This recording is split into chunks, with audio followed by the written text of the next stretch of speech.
नमस्कार, आपका स्वागत है हेमा साइंस एकेडमी में। मैं आज रासायनिक समीकरण की जो सेकंड क्लास है कक्षा 10वीं की वो लेकर आ गई हूँ। और आप इस वीडियो को बिल्कुल भी स्किप मत कीजिएगा, पूरा वॉच कीजिएगा, आपको बहुत मज़ा आएगा। आज मैं आपको बताने वाली हूँ अभिक्रिया के कितने प्रकार होते हैं और ये प्रकार मैं आपको पूरी डिटेल में समझाऊंगी। चलिए शुरुआत करते हैं अपनी। ये सेकंड क्लास है, ठीक है। संयोजन अभिक्रिया किसे कहते हैं ये अभी हम बताएंगे आपको। वियोजन अभिक्रिया किसे कहते हैं, विस्थापन अभिक्रिया किसे कहते हैं और द्विविस्थापन अभिक्रिया किसे कहते हैं, अपचन और उपचन अभिक्रिया किसे कहते हैं। ये 5 प्रकार की क्या होती है, अभिक्रियाएं होती है, जिसमें हम पहली अभिक्रिया अब शुरू करने वाले हैं, ठीक है। चलिए शुरू करते हैं। संयोजन अभिक्रिया। संयोजन अभिक्रिया किसे कहते हैं, जब दो या दो से अधिक पदार्थ आपस में मिलकर नए पदार्थ का निर्माण या उत्पाद का निर्माण करते हैं। मतलब वो क्या कर रहे हैं, दो पदार्थ आपस में जुड़ रहे हैं। जुड़ रहे हैं का मतलब ही होता है संयोग करना। जब दो तत्व या दो पदार्थ आपस में जुड़कर नए तत्व का निर्माण करते हैं या उत्पाद का निर्माण करते हैं, तब यह जो प्रोसेस होती है हम इसे क्या कहते हैं, संयोजन अभिक्रिया कहते हैं। चलिए एग्जाम्पल देख लेते हैं। यहाँ क्या लिखा है, कार्बन का दहन, carbon plus O2 is equal to CO2। क्या हुआ, कार्बन और ऑक्सीजन मिले और मिलकर उन्होंने क्या बनाया, CO2, ठीक है। अब बात करते हैं वियोजन अभिक्रिया की। तो वियोजन अभिक्रिया जस्ट विपरीत अभिक्रिया है किसके, संयोजन अभिक्रिया की। संयोजन में क्या हो रहा था, दो यौगिक आपस में जुड़ रहे थे, दो तत्व आपस में जोड़ रहे थे, दो पदार्थ आपस में जुड़ रहे थे और उत्पाद का निर्माण कर रहे थे।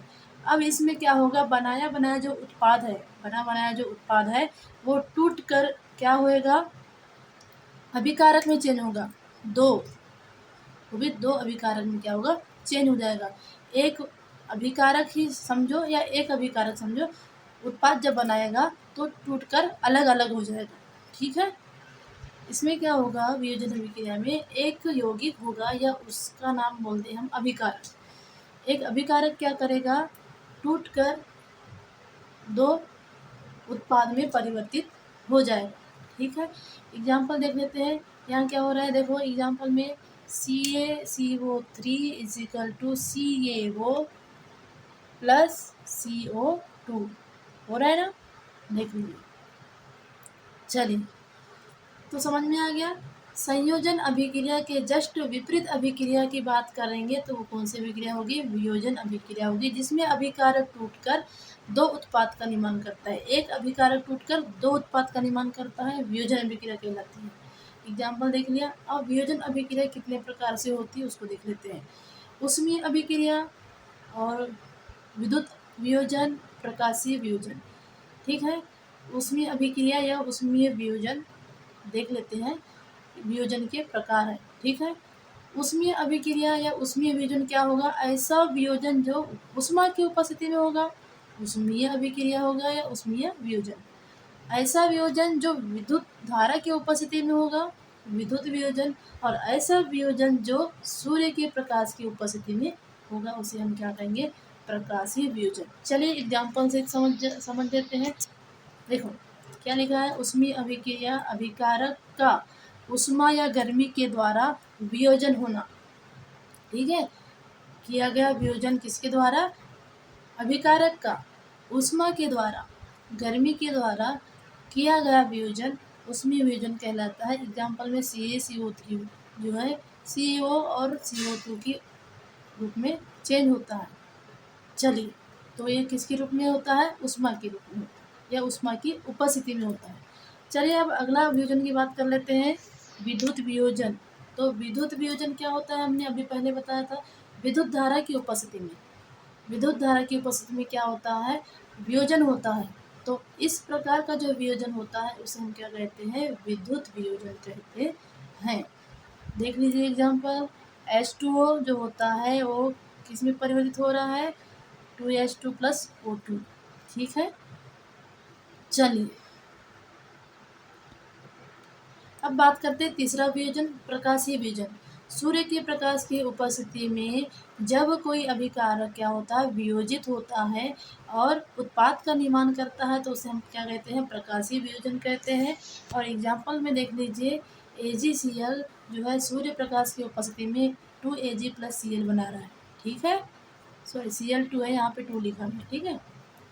चलिए, अब मैं बात करती हूँ, ये जो प्रकाशीय वियोजन मैंने आपको बताया था, इसका उपयोग कहाँ किया जाता है? ब्लैक एंड वाइट फोटोग्राफी में किया जाता है, ठीक है। ब्लैक एंड वाइट फोटोग्राफी में इसका उपयोग किया जाता है, ठीक है। चलिए, अब बात करते हैं अपनी तीसरी अभिक्रिया, विस्थापन अभिक्रिया। विस्थापन अभिक्रिया क्या होती है? ऐसी अभिक्रिया जिसमें अधिक क्रियाशील तत्व कम क्रियाशील तत्व को उसके स्थान से विस्थापित करके स्वयं जुड़ जाता है, ठीक है। अधिक पावर, अधिक अमीर व्यक्ति क्या करेगा? एग्जाम्पल में बता रही हूँ कि अधिक पावरफुल व्यक्ति क्या करेगा? अब गरीब व्यक्ति को उसके घर से निकाल कर अलग कर देगा। ये आप ऐसा समझिए, ठीक है। तो क्या हुआ इस अभिक्रिया में? क्या हुआ, जो ज़्यादा पावर वाला है तत्व, जो ज़्यादा क्रियाशील है, वो क्या करेगा? कम क्रियाशील तत्व यदि किसी यौगिक में जुड़ा है तो उसको वो अलग कर देगा, ठीक है। देखिए एग्जाम्पल, जो आयरन है वो क्या है? अधिक क्रियाशील तत्व है। तो कॉपर सल्फेट में जो कॉपर होता है वो कम क्रियाशील होता है, तो वो क्या कर रहा है? कॉपर के स्थान पर जाकर जुड़ रहा है, कॉपर को क्या कहते हैं, उसने अलग कर दिया, ठीक है। तो इस प्रकार की अभिक्रिया को हम क्या कहेंगे? विस्थापन अभिक्रिया कहेंगे। अब बात करते हैं चौथी अभिक्रिया, द्विविस्थापन अभिक्रिया। नाम से ही पता चल रहा है, द्विविस्थापन मतलब 2 बार विस्थापित करना, ठीक है। देखो डेफिनेशन दी हुई है यहाँ पे, क्या दी है डेफिनेशन? ये देखो, इस अभिक्रिया में 2 बार विस्थापन होता है, ठीक है। चलिए एग्जाम्पल से समझ लेते हैं। क्या देखो, सोडियम सल्फेट Na2SO4 जो क्या है, उसका जलीय विलयन है, और BaCl2 का भी जलीय विलयन क्या होता है? जब विस्थापित करता है, कौन विस्थापित करेगा इसमें? देखो, जो बेरियम है वो बेरियम क्या होगा? सोडियम को विस्थापित कर देगा, सोडियम को अलग कर देगा और स्वयं जाकर जुड़ जाएगा। तो देखो उसने जुड़ के क्या बनाया है, यहाँ पे क्या बनाया है बेटा? देखिए इसमें क्या बना है, ये जो आपका सोडियम है वो क्या हुआ? अलग हो गया, और उसने क्या बनाया? Cl के साथ जुड़ के NaCl बनाया। और ये जो Ba है इसने क्या किया? ये सल्फर के साथ जुड़ के इसने ये बनाया, ठीक है। क्या बनाया? BaSO4 बनाया। चलिए, अब बात करते हैं अपचन उपचन अभिक्रिया। मैं आपको एक बार बता दूं, जब किसी अभिक्रिया में अपचन और उपचन ये दोनों क्रिया एक साथ होती है तो इस क्रिया को हम क्या कहते हैं? रेडॉक्स अभिक्रिया कहते हैं। अब पहले समझते हैं कि अपचन किसे कहते हैं, ठीक है। सॉरी, पहले उपचन समझते हैं।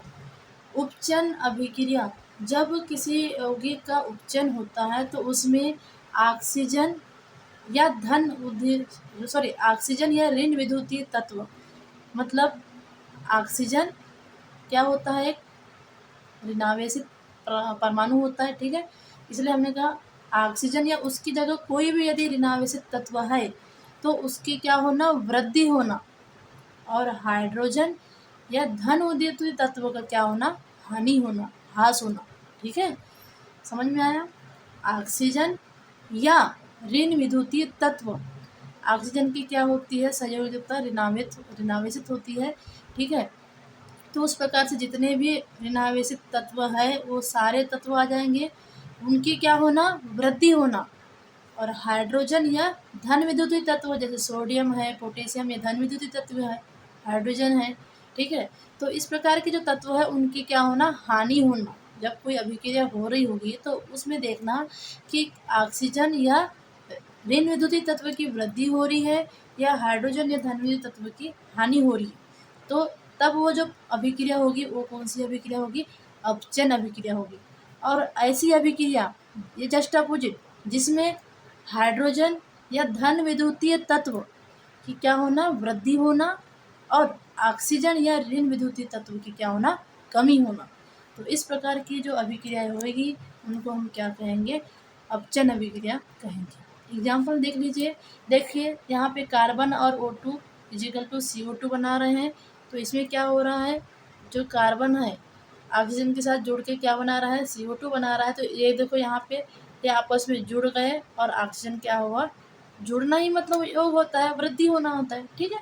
तो वृद्धि हो गई ऑक्सीजन की। अब अपचन में क्या हुआ, हाइड्रोजन की वृद्धि होना, ठीक है। तो ये जो Cu है वो क्या हुआ, अलग हो गया, और ये जो हाइड्रोजन है वो ऑक्सीजन से जुड़कर H2O बना लिया। हुआ ना, यहाँ पे क्या हुआ, जो आपके ऑक्सीजन है वो जुड़ गया किसके साथ, धन विद्युत तत्व के साथ या हाइड्रोजन के साथ, ठीक है। इसका मतलब ऐसा हुआ कि यहाँ पे क्या हुआ, हाइड्रोजन की वृद्धि हो गई और ऑक्सीजन की कमी हो गई, ठीक है। वहाँ से निकल गया मतलब कमी हुई, वो जुड़ गया मतलब वृद्धि हुई हाइड्रोजन की, ठीक है। चलिए अब बात करते हैं संचारण, ठीक है। संचारण क्या होता है, जिसमें क्या होता है, ऐसी अभिक्रिया जिसमें कोई धातु, ठीक है, वायु की या नमी की या आर्द्रता की या पानी की संपर्क में आती है। जब कोई धातु किसके, वायु, पानी या कोई एसिड के संपर्क में आती है तो वो क्या होती है, संक्षारित हो जाती है, ठीक है। संक्षारित हो जाती है मतलब उसकी जो अवस्था होती है वो चेंज हो जाती है, ठीक है। मतलब पहले जो जो कंडीशन रहती है उसकी वो कंडीशन नहीं रहती। जैसे एग्जांपल पे आपने देखा, लोहा पहले जैसे जंग नहीं लगा होता है तब वो देखना, और उसके बाद में जब जंग लग जाता है तब उसकी जो अवस्था है वो चेंज हो जाती है।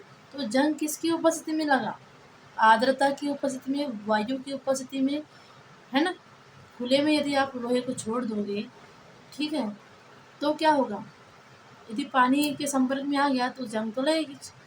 ठीक उसी प्रकार चांदी, चांदी देखना, आप चांदी को आप जो पहनते हो गले में या हाथ में अंगूठी जो भी पहनते हो, तो वो क्या होती है, कई दिन तक ये आपके हाथ में रह जाती है। तो आपके स्किन में कई बार आप नहा धो कुछ भी करते हैं तो पानी लगता है, तो उसके संपर्क में आती है हर दिन, तो वो काली हो जाती है। जैसे आपने पहना उस दिन आपकी वो चांदी की परत जो रहेगी उसकी चमक अलग रहेगी, आप महीना 2 महीना बाद देखोगे तो उसकी चमक फीकी पड़ जाती है, ठीक है। अब बात करते हैं तांबे में हरी परत। आपने देखा होगा खुले में यदि कोई तार है, ठीक है, ट्रांसफार्मर को देख लो या फिर जो पोल में लगा रहता है वो देख लो, या घरों में जो लगा रहता है उसको देख लीजिए। अब कुछ दिन बाद देखना, बारिश के दिनों में अधिकतर होता है तांबे के जो तार रहते हैं उसमें हरी हरी परत चढ़ जाती है, ठीक है। चलिए ये हो गया संचारण। अब बात करते हैं विकृत गंधिता। तो विकृत गंधिता मतलब क्या होता है, कोई वस्तु या कोई खाद्य पदार्थ, तेलीय खाद्य पदार्थ की बात करना चाहिए, तो वो क्या होते हैं, तेलीय खाद्य पदार्थ जैसे कुरकुरे, आपने सुना है तेल में तलते हैं ना, ठीक है, जो आप मार्केट से खरीदते हैं पैकेट वाला, ठीक है। तो उसमें क्या होता है, वो यदि पदार्थ जिसको आपने तेल से तल लिया है उसको यदि आप क्या करोगे, वायु के संपर्क में लाओगे तो वो क्या होंगे, उपचयित हो जाएंगे। तो इसके कारण क्या होगा, उसका जो स्वाद है वो अलग हो जाएगा, या तो फिर आपको स्मेल भी आएगी।